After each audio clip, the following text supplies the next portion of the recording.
Okay, so today we're going to talk about these hydroponic grow systems. Here's the AeroGarden. I didn't set that one up yet. But the type of ones that you also see all over Amazon, the generic versions or Chinese versions. And yes, there's loads of them, and they do work just as well as the AeroGarden. But what is the rookie mistake of the year? When starting these things, never use every single hole. If especially you're growing things that get larger. That is rookie mistake number one. Now, for example, this one has 12 pods, and I planted in all 12 pods. And now we have a jungle growing. Now, what happens is if you grow larger things like lettuce that grow long and tall, or cherry tomatoes, or peppers, or things like that, or even taller flowers, what will happen is they'll grow into each other and block each other's light and cause a problem and cause a havoc. And some of them will even topple over and fall over because of the weight of each plant. Here's an example of another rookie mistake. I had taken this 9-pod system and planted everything in every single hole. Only two things didn't germinate, and that was the daisies, but I have dwarf sunflowers, zinnias, poppies, and marigolds. And rookie mistake, again, number one is actually planting in every single hole.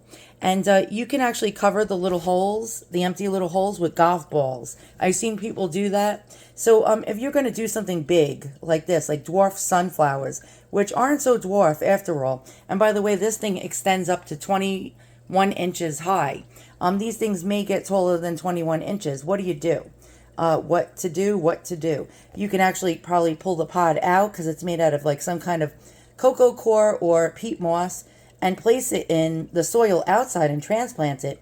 But the problem is getting it out of the grow baskets. The roots may be too long at this point to actually pull out of these grow baskets. And I'll show you what a grow basket looks like. So here's the AeroGarden's grow baskets. They're little plastic baskets. Once the roots really, really blow up, they get tangled inside these grow baskets. So if you want to transplant them, you're in trouble. So what do? Here's my suggestion. Don't grow in every single hole unless you're growing really, really short and small plants.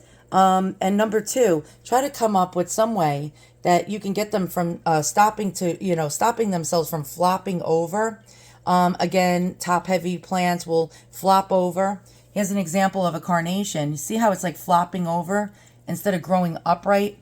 This one is actually growing upright because I put a shish kebab stick in there, and I broke it, and cut it down to size. They were 12 inches. And this one's now growing up it like a trellis. But this one actually is too wimpy and weak to even grab onto it. And so what do? What can you do to prop up your plants?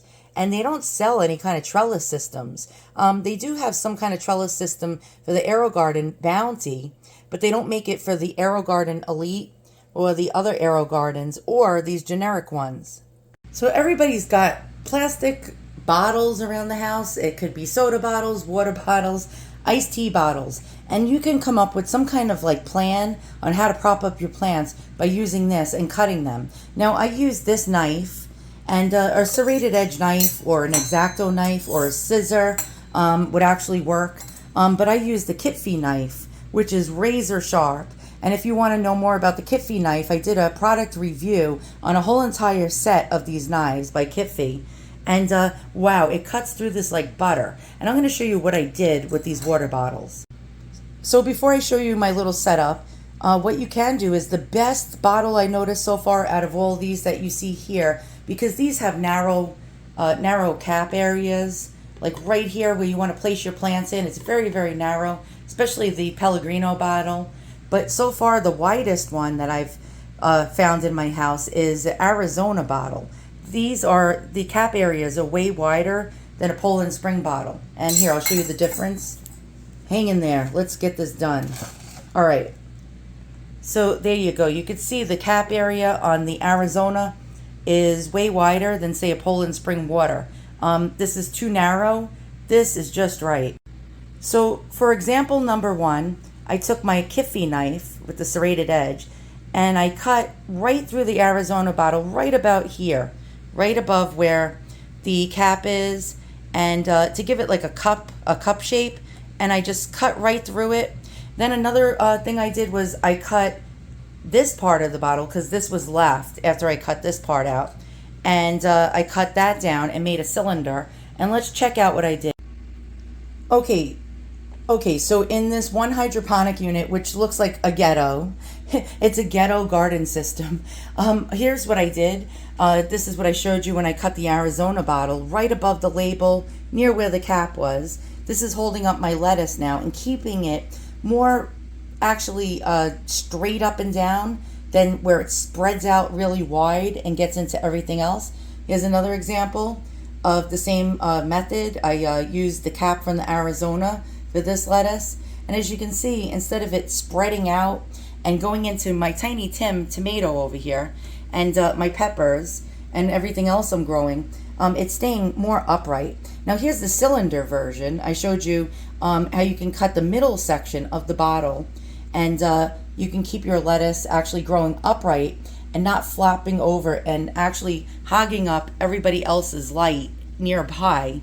And that's another idea that you can use with a Arizona bottle more likely because it is wider than say a Poland Spring bottle. And there you go. And by the way, you can get these little kebab sticks. They're 12 inches long on Amazon, 100 for like $5, and you can break them off and cut them in all different lengths. And what I do is I anchor them in the holes over here, or I put them inside the pod, like I just stick it right in, and that actually holds this little makeshift little trellis that I made in place without it popping off.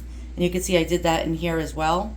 They just stick right into these little peat moss or cocoa core pods very easily. And then on this one, you can see I put sticks on both sides to keep it from popping out as it grows. So here I have my basil. I have my large leaf basil. By the way, I have antiques all over the place, and I have to clear that out pretty soon. But and then we have the purple opal basil right next to it growing. And now we have actually slower growing herbs next to it. We have peppermint right there. Don't know if you could see it clearly. And we have oregano right there. The problem was it was getting leggy. And the reason is because this light only goes so high on the fafa grass. And you can see that root system in there. That's really amazing. And so these needed to have the light extended all the way up just so these herbs over here, these basils, won't get burned by the grow lights that are above it. It's not on right now. And so these were getting leggy and they were flopping over like vines. So there you go. There's my method with the caps. I made these little cups and now they're standing straight up. So I hope this video has helped you come up with solutions for your, hydroponic type grow systems.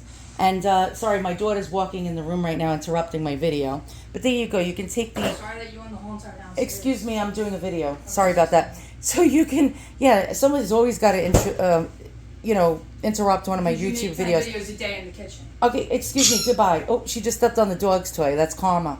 And so, all right, and there you go. So you got like a cup shape type of little trellis that'll keep them straight up and down. They won't actually grow into the basil or the other basil. And now you got a solution. I hope my video has helped you. If I come up with more ghetto hydroponics garden type of inventions or ideas, I will share it with you guys. Thanks so much for watching, and I'll see you guys all soon. So long.